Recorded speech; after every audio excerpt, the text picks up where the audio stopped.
Welcome to the Mind Your Wedding Business podcast. I'm your host, Kevin Dennis. In addition to leading the charge at Wedding IQ, I also run Fantasy Sound Event Services, a lighting and entertainment company based in Livermore, California, that I founded over 30 years ago. Each week on this podcast, you'll hear thought-provoking and empowering interviews with wedding professionals who have found success in the industry.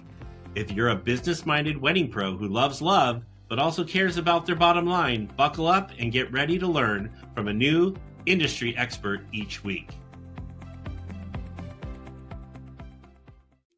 All right, folks, welcome to another episode of Mind Your Wedding Business. We're here with the wonderful Ian Ramirez, and he's going to be talking to us today about the great ignore. This is something that I'm really excited about. We're going to be talking about breaking through the noise to book more weddings. But Ian, before we get started, tell us a little bit about yourself and how we got you here today. Absolutely. Kevin, thanks so much for having me on the podcast today. So I kind of fell into the wedding industry by happenstance, which I'm sure many of us do. And most people have. Never, came out running wanting to be in the hospitality industry. I actually started my career as a trained opera singer. I sang professionally for 10 years and lived abroad in Germany for 2 years. Around that same time, my family opened a wedding venue in Texas. And I would work there in between opera gigs and had a very organizational mind and would come in and organize back of house. And I decided to jump in. I was presented with an opportunity to become a partner in the business. And now here I am in the industry 8 years later, which is incredible. So our business is Madera Estates. We're a Spanish-style wedding venue. We're north of Houston in a town called Conroe, Texas. And I've been there now as the co-owner 8 years. And a few years ago, I got bitten by the bug to jump into educating and helping other venue owners head first. And so 2 years ago, I founded the Venue Help Desk, which is a resource for wedding venue owners, helping them one step at a time with any of the problems that they have, predominantly focused on the sales process. So helping venues get more leads to convert into booked tours, and then helping venues book more of those tours and turn them into sold weddings. So that's a little bit of my history of how I fell face first into the wedding industry. I love that you said stumbled, because I think everyone either has stumbled into it or started out as a DJ, and that's how they got into the wedding business. Yes, that's right. Yeah. So anyway, all right. So we're here to talk about the great ignore in this new generation of couples that we're dealing with. So yes. How is this generation of engaged couples different than the past? I think ultimately what a lot of couples today are struggling with when it comes to just day-to-day life, not even planning a wedding, is that they're overwhelmed and inundated with so much information, whether that is from technology, social media, but particularly applicable to us as venues and vendors is the email inbox. And I joke a lot. There's a photo of my husband's phone floating around somewhere of his Gmail account that has 52,742 unread emails. Holy cow. Right? And he is probably loving me for calling him out today on the podcast. But those of you listening today, you know who you are. Those of you that have a bunch of unread emails in your inbox. And to me, that's where, a lot of couples are falling victim to the great ignore. Right. And so couples are inquiring with multiple vendors, multiple venues. They're filling out information to get the best Home Depot discount. Right. So not only are we competing against other vendors, right, to help couples plan their dream weddings, but we're also competing with Home Depot discounts. We're competing with, mortgage information, right, your insurance, all of this stuff. So how do we combat that great ignore? And for me, it really was inspiring. I listen to a lot of podcasts and I'm a constant learner. I love to read. One of my favorite authors, Jeb Blount, talks about this great ignore. And I said, oh my gosh, this is so applicable to the wedding industry. And there's a great quote that he has: persistence without differentiation is just adding to the noise. And that's what's causing our couples to ignore us. And we really need to have a reason to be able to stand out, not just where couples are planning their weddings in terms of the email inbox, but also, how do we stand out in terms of making an impact immediately when they fill out that contact form. And so that for me is where I think a lot of couples are falling victim. And so, you hear this word or going around in the industry, right? This kind of like glamorous word of ghosting, right? Well, at that point, it's not even really ghosting. They're just not even opening your emails. They're not even opening your messages. Yeah. And so how do we combat against that is really something that I'm passionate about talking about, and how we can help listeners today to be able to stand out not only in the inbox, but just stand out in general in the sea of sameness, right? All right, I love it. And now that just gave me so many questions to ask. So Yeah. I was like, so where can a wedding professional like start, you think, like to just break the noise, like you were Yeah. saying? I think for me, the very first place that people can look to, number one, if you're still collecting information and responding via email, right? Which many vendors and venues are doing, they're relying on responding to their leads via email. It really starts with the email subject line, and for multiple reasons, because that's really your first opportunity to make a first impression. When you really nail that email subject line, it's going to increase your open rates. I've done some work with Venue Help Desk where we've secret shopped different venues and vendor pros. And if you put, wedding venue inquiry in the subject line, is that really a sexy title to make me want to open my email in the sea of like I said, 52,742 emails? No, probably not. No. Or if you just list their date in the subject line, like we saw this one inquiry come in where it was literally just the wedding date, a series of numbers. So it was like 4/12/26. Well, that looks like spam. Yeah. Right. And so for me as a couple, if I'm seeing that come across a notification on my phone or on my desktop, the chances of me actually clicking it are very low. And so you can have the most beautifully written email, but it's useless if the couple never opens it. Yeah. And so for me, I think that's really the first stop to be able to stand out in this great ignore, right, that we're talking about today. And I think the next part of that is to kind of mindset shift for our listeners today to step out of their comfort zone and encourage texting, because I think that is really one of the biggest ways. We know couples are inundated with all of these emails. They're signing up for all of these promotions. They're not just planning their weddings. And the stats, right, when you look at open rates for text versus emails, is really staggering. And I think it was something like 98% of all text messages are actually opened. Couples are responding within 1 to 2 minutes generally with a text message. And so the mindset shift for me is everyone else is in the email inbox. So we need to be where everyone else is not, right? Where it's not going to be as crowded of a platform for the couples to be able to plan their weddings, and for us to be able to have that chance to say, hey, look at me, I'm going to be able to help you plan your wedding. So I think that's really the first 2 points that I would make is, if you're going to continue to be in the inbox, stand out with that email subject line. But if you want to get out of the inbox, hop over to texting, because that really is where couples are going to be seeing your message, first of all, and then more likely to respond. Yeah.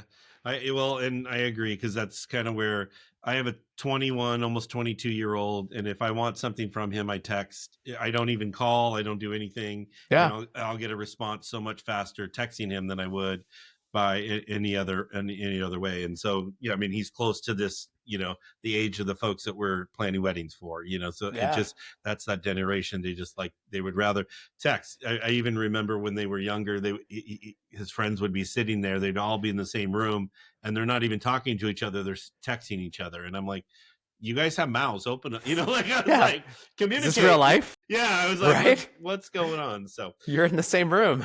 Yeah. So what about, I had a guest on a while ago. It was talking about video, using, if you're not using video to respond to clients or in any part of your sales pitch, you probably are going to be outdated.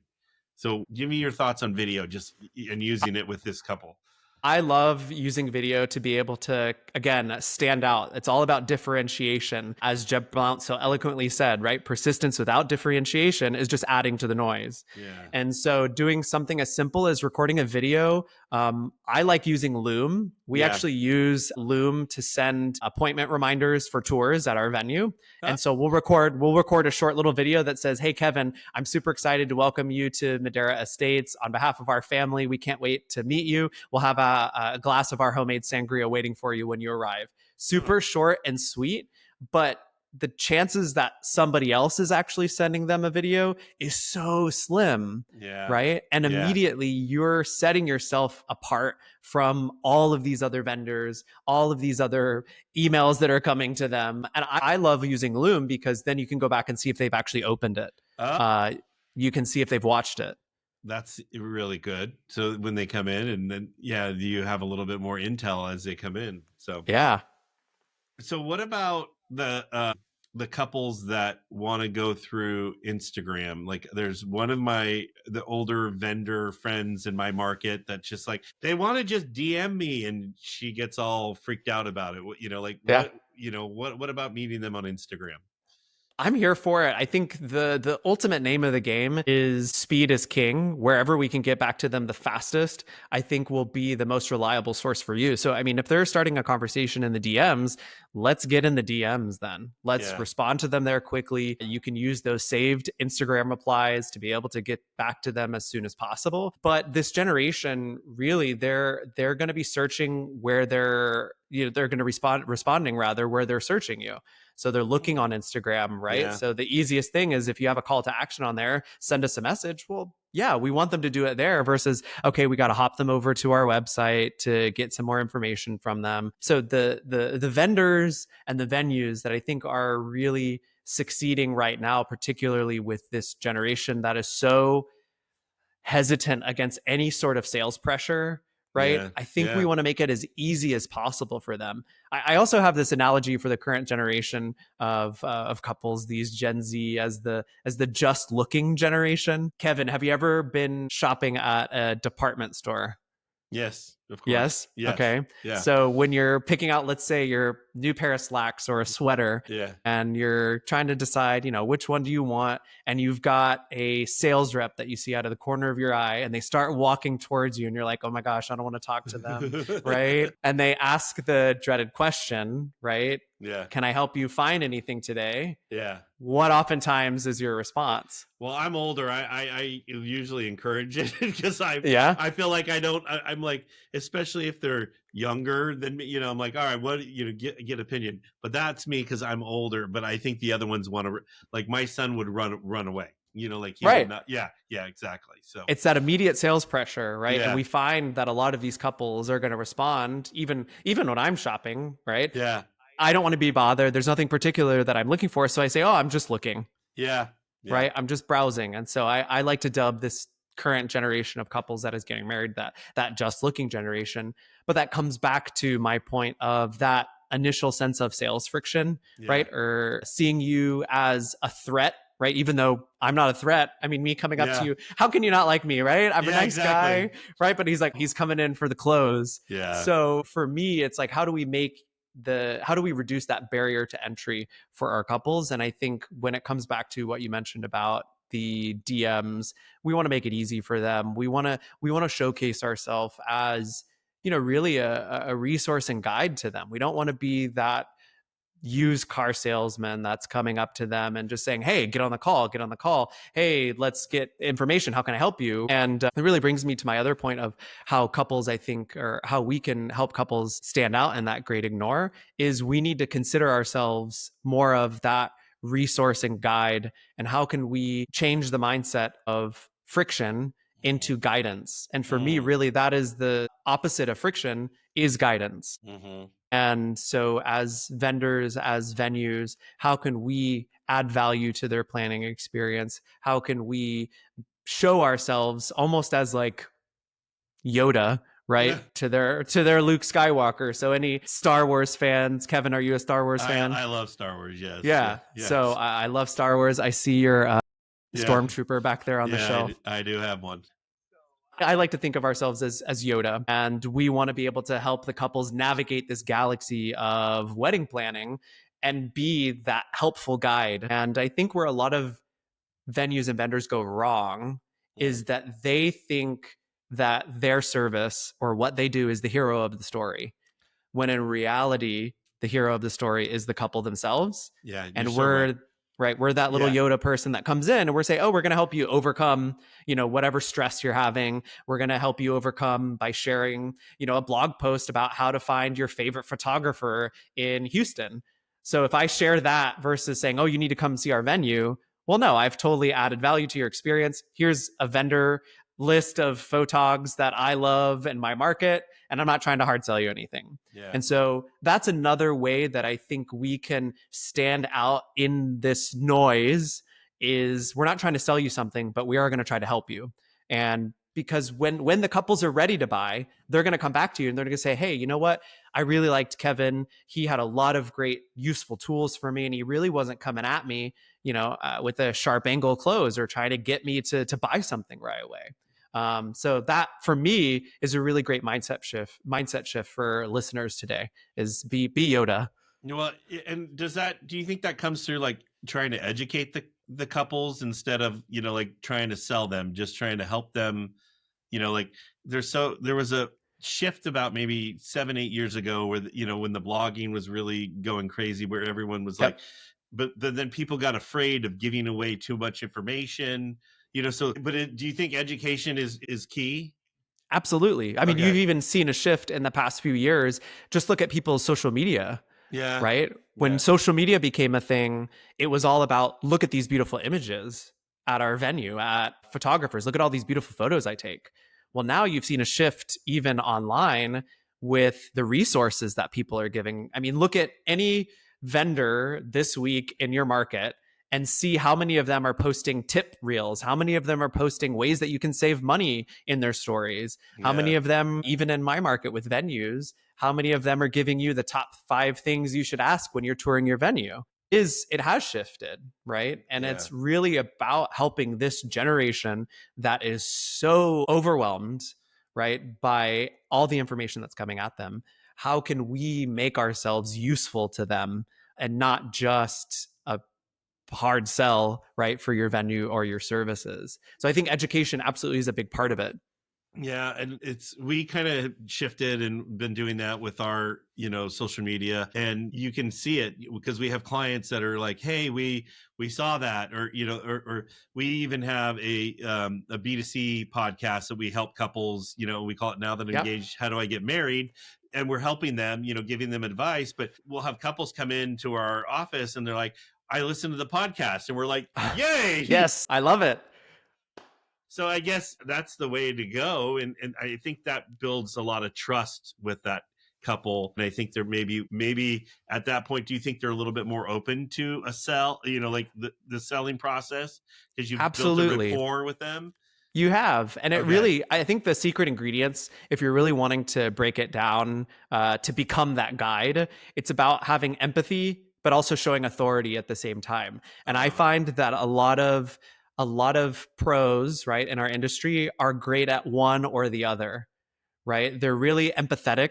They do a great job of establishing, look, hey, I totally understand how you feel. You're stressed out with your wedding planning. But sometimes when you're too empathetic, you don't actually get them to take the next step and move them forward, mm, right, in the sales process. Or you're overly authoritative, you're aggressive, and you're just like, look at me, and you're braggadocious. But when you use authority the right way, you're showing the couples, I've done this before, and I can help you get the results that you want. And so it mm, really is that formula of balancing empathy and authority. And I think that comes into play in a lot of your messaging, right? Whether that is in your social media posts, if it's in your follow up emails, right? If it's in your text messages, that is how you establish yourself as that resource and guide versus that salesperson that I mentioned earlier. nah. So I think it's really important for the listeners today to take stock and inventory of their messaging. Am I showing empathetic language that says, hey, I totally understand how you feel? And am I also finding that balance of helping couples take the next step? And, I have a lot of venues ask me, well, how do you show authority? Right? How do I communicate authority without being overbearing or braggadocious? And for me, it's simply sometimes just if you're in the emails, add those badges to your email signature. Mm. Sometimes authority isn't about what you say, but it's what you show. And so I think that's a really big point to showcase, like, where have you worked? Who have you partnered with, right? What are your awards, right? If you have those type of badges, put them in the email signature, because that indicates to the couple that, yeah, there's longevity with this business and they know what they're doing. Yeah, and even like I'm CPCE and I have my certification, through Yep. NACE, and people ask me, and I put that after there. They have no idea what it means, but they ask because they want to Right. know. Yeah, is that like a doctor in weddings? I'm like, no, Yeah. no. But Exactly. but in the wedding or in the event industry, it does mean something, So No, yeah, it no, absolutely yeah, does. yeah, yeah, And it yeah, becomes a talking point for you too. yeah, I have my CSEP from ILEA, and yeah, so it's the same conversation. It's a conversation 100%. starter that this guy knows what he's doing. He's certified, right? Yeah, And so I think that's really important. And I think the last point that I would share in terms of being able to stand out in the noise, the great ignore, right, in this galaxy of a lot of information where we're trying to be Yoda and guide them to the happy ending to combat Darth Vader, the evil wedding stress, right? I think it's really, you have to be in it for the long game. The buying cycle of couples today is so much longer. They're taking so much longer to decide. And so I would encourage anybody that uses email, particularly as their follow-up strategy, to really lean into some longer, more extended lead nurture campaigns that continue to add value, right? We're talking about being that resourceful resource and guide. You can't just send 2 or 3 follow-up messages now. I have a couple that's getting married on Friday. They originally toured my venue 4 years ago. Now oh that my is God, not the norm. no, but I will yeah, preface that. But the point that I'm trying to get across is that couples are just looking, right? Coming back full circle. They're looking now, they're casually looking on your Instagram, they're looking on your website. Maybe they're curious to know your pricing, so they fill out your contact form to get your pricing guide. You can't just follow up once or twice. You really need to continue that nurture over at least 6 months, in my opinion, sometimes up to a year, to just to stay yeah, top of mind, to stay top of that inbox, right? yeah. You're competing for 52,742 emails. So those extended lead nurture campaigns, I think, are really important in today's And with a sexy little subject line, you got to be sexy with your subject line. Yes. Yes, have Yes, fun with it. absolutely. All right, so you mentioned TikTok, or not TikTok. I'm sorry, we're going to get to TikTok because I'm going to ask you a question about that. But text messaging. So Yes. you were talking about that, and some people are afraid to give out their personal cell phones or what that. Yes. And I know there's services out there. Is there a service or something that you recommend? Absolutely. So Okay. I think the first comment that I will make to anybody that is scared of texting their leads, Kevin and I are here to change your mindset, Yes. because you don't have to give out your personal cell phone number. Number one, there's tools for that. And then number two is that really, I think the opportunity cost of lost business is a lot higher than you losing out on what you think, right, is that personal boundary. Yeah. And I think there's an easy way to set that rule and boundary with your leads, because speed is king when it comes to those inquiries with those follow-ups. And I think texting is going to be the fastest way that you can stand out and get a conversation started. For us, we use a texting service that is attached to our CRM. We Mm-hmm. use Keep. The app that we use that integrates with our CRM is called Fix Your Funnel. There are so many platforms out there now, whether it's internal within your CRM that offers you texting capabilities, if there is maybe a CRM that doesn't offer a texting option. I know there's a lot out there that include integrations that you can add on, even something as simple as like a Google Voice number. If you don't want it to be your personal number, I think there's so many opportunities for you. I know Connect is one platform that I have some venue friends that use. Is there anything that you use, Kevin? I was going to say even Zoom, like you can Yeah. Zoom now, you can get your voiceover, move your whole phone service over to Zoom, and you can text and do. I mean, so there's so many different options out there. And the other thing I think people that bring up when they bring up the text is like, I don't have, like the email chain, to go back but you do. You have, Yes. all these platforms keep the whole conversation together, so you can go back and say, hey, on Saturday, June 1st, you did text me this, that you wanted blue cheese on your salad. So Yes. that's why we put blue cheese on the side, So there's a Yep. ways to go back and and do all that. And I feel like for vendors out there, if you keep putting up these roadblocks, you're going to lose and lose and lose, clients as you go along. So it's, like I think the whole part of this is just breaking down the walls and making it easy for these folks. So Absolutely. Change your yeah, mindset. This is where the couples today are. We want to make it fast and convenient for them. Even for me, when I'm looking to buy something, I'm generally more frequently looking at my text messages than opening my email inbox. yeah, And so, we referenced the stats earlier. It really is staggering how many people will actually start a conversation via text. And for us at our business at Madera Estates, about 90% of our inquiry process is handled via text messaging, yeah. just because it's fast for us, it's convenient for the couple, and it gets them through that buying cycle a little bit faster. Mm-hmm. So texting is the way to go. I think for anybody that's still on the fence when you're looking at different softwares, I think the biggest piece of advice that I would say is making sure that allows you to pick a local number, or at least a number that's not a 1-800 number.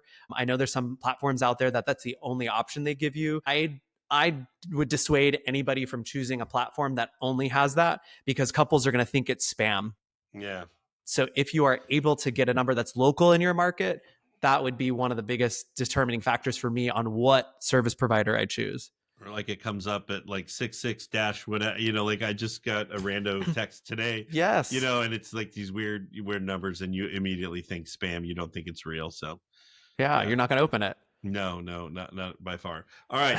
So we were talking a lot about Instagram, DMs and that kind of stuff, and TikTok. Are there other platforms that a wedding, vendor needs to be looking at or trying to connect with this new generation? Absolutely. So I would say anybody that has a social media presence, you should at minimum be messaging every single new follower that messages you, thanks for the follow. Hmm. At least one little open the door to conversation, right? Whether it is thanks for the follow, are you planning a wedding, right? Thanks for the follow. I'm so excited you're following along. If you have any questions about our services, please reach out to us, because you want to be able to start that communication right there in the DMs. And I can't tell you how Mm. many times I follow a new follower back, I stalk their feed, and I can see that they're an engaged couple. So they just opened Pandora's box for me, because now I'm going to stalk them. And vendors listening today might be like, oh, it's just like another thing that I have to do. But the truth is, right, there's so much competition right now. Couples' buying habits have changed. We're in a market where a lot of people are hesitant to buy. You have to be the person that is taking the initiative to differentiate yourself.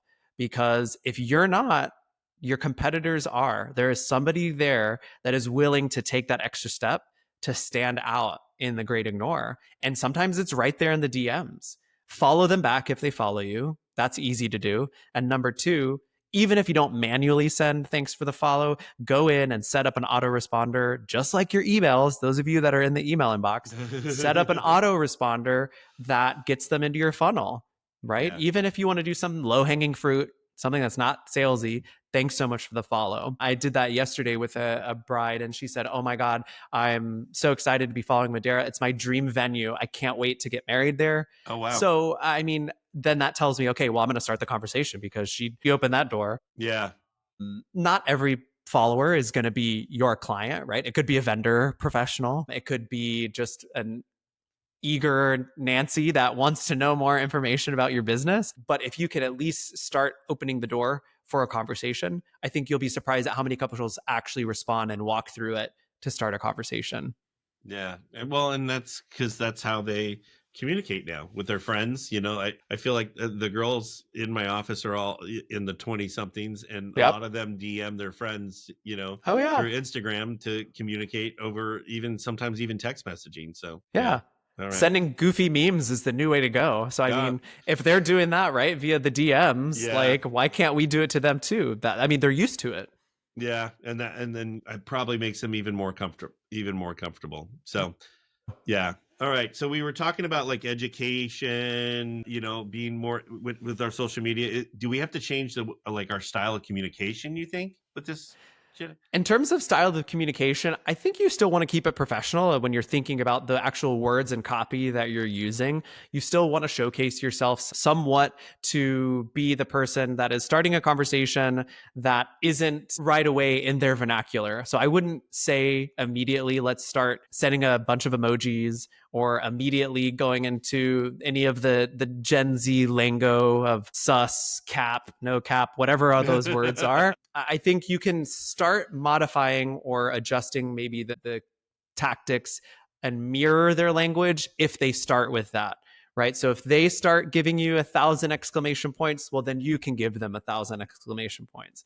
If they start throwing in those emojis, you can start throwing in those emojis. And so I think it's more so of the idea of like an actor, like being an improver. It's kind of like that yes and conversation. So how do we mirror the language that they're using? How do we mirror the energy and excitement that they're using? I don't necessarily know that I would tell any vendor or venue to change or sacrifice their brand just to try to appear like the Gen Z gets me or I'm just like them, because you still want a level of professionalism. And the truth is, you don't know the age of the person communicating with you. Now, if they're on social media and they have a picture, you can see them. But I would say not jumping the gun and changing the communication right away would be the smart move there. I love it. I love it.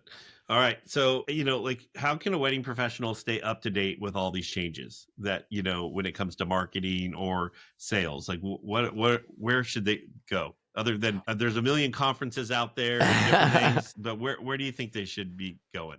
Honestly, I would challenge anybody that's listening today. Number one is you need to stay curious. I think that's a lifelong lesson that I learned from my stepfather early on.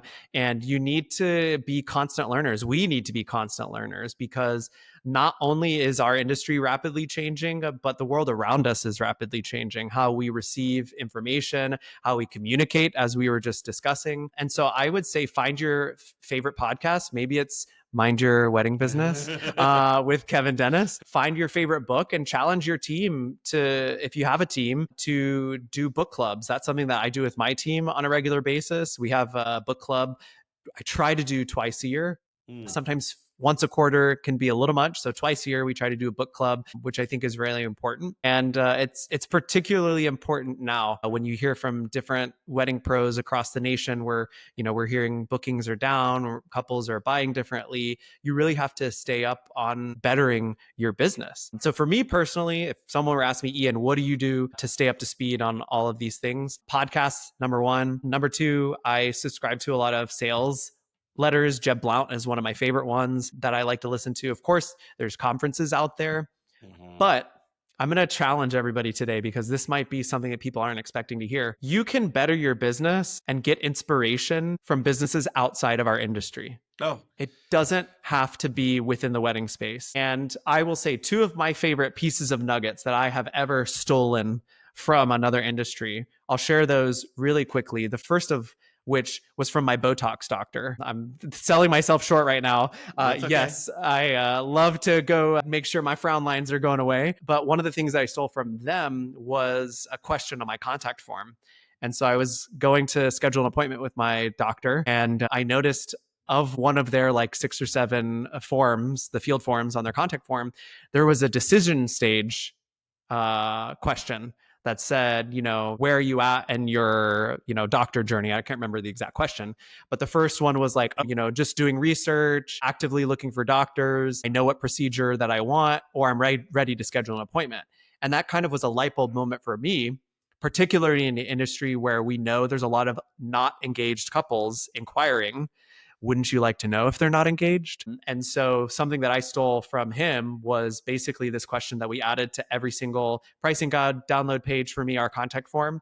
Where are you at in your venue selection process? Not engaged, right? I'm actively touring venues and doing research. Still haven't found what I'm looking for, or Madera States is at the top of our list. We're ready to tour.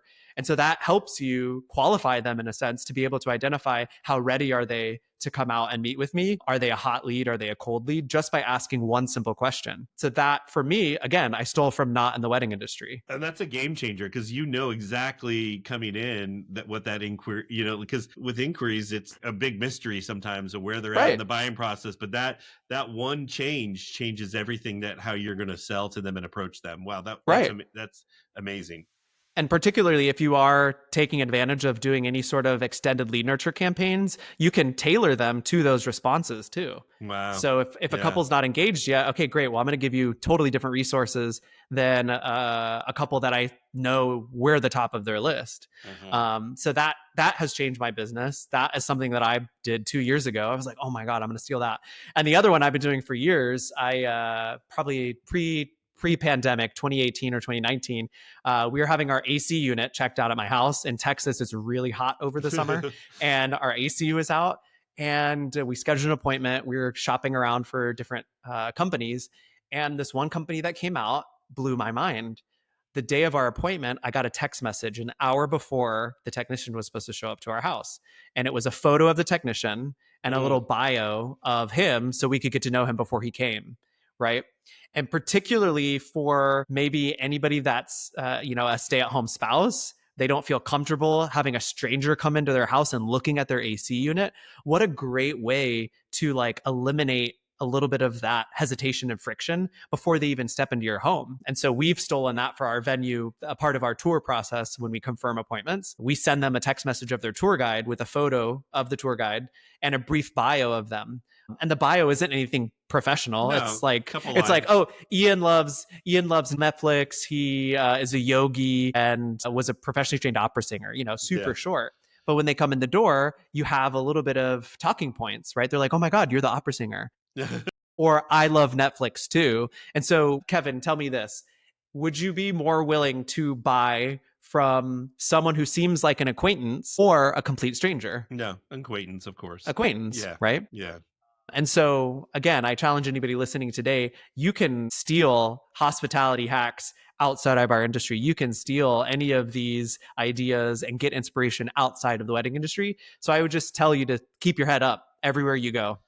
Well, and it's amazing that you said that because I feel like even by belonging to your local chamber of commerce, you can learn from outside the industry. But one of the greatest things that you will probably maybe have this happen at your venue is our company will do AV support for corporate events. And so one of my favorite things to do is to tech the event, because I'm sitting there and I'm listening to all of these speakers that are outside of my industry. And one of the greatest ones we used to get was this gentleman, and they don't do it anymore, which I was really sad, but they were basically the distributor of like Oreo cookies, Triscuits, and all this. And they would bring in like the grocery store folks, the Costco folks, and they would talk about like selling, buying habits. And you can pick up little, like how you did with the doctor. It's like, oh, I can twist that and make it for me totally different, or that's a great idea. I should look into this, or, like technology, all kinds of different things. It just,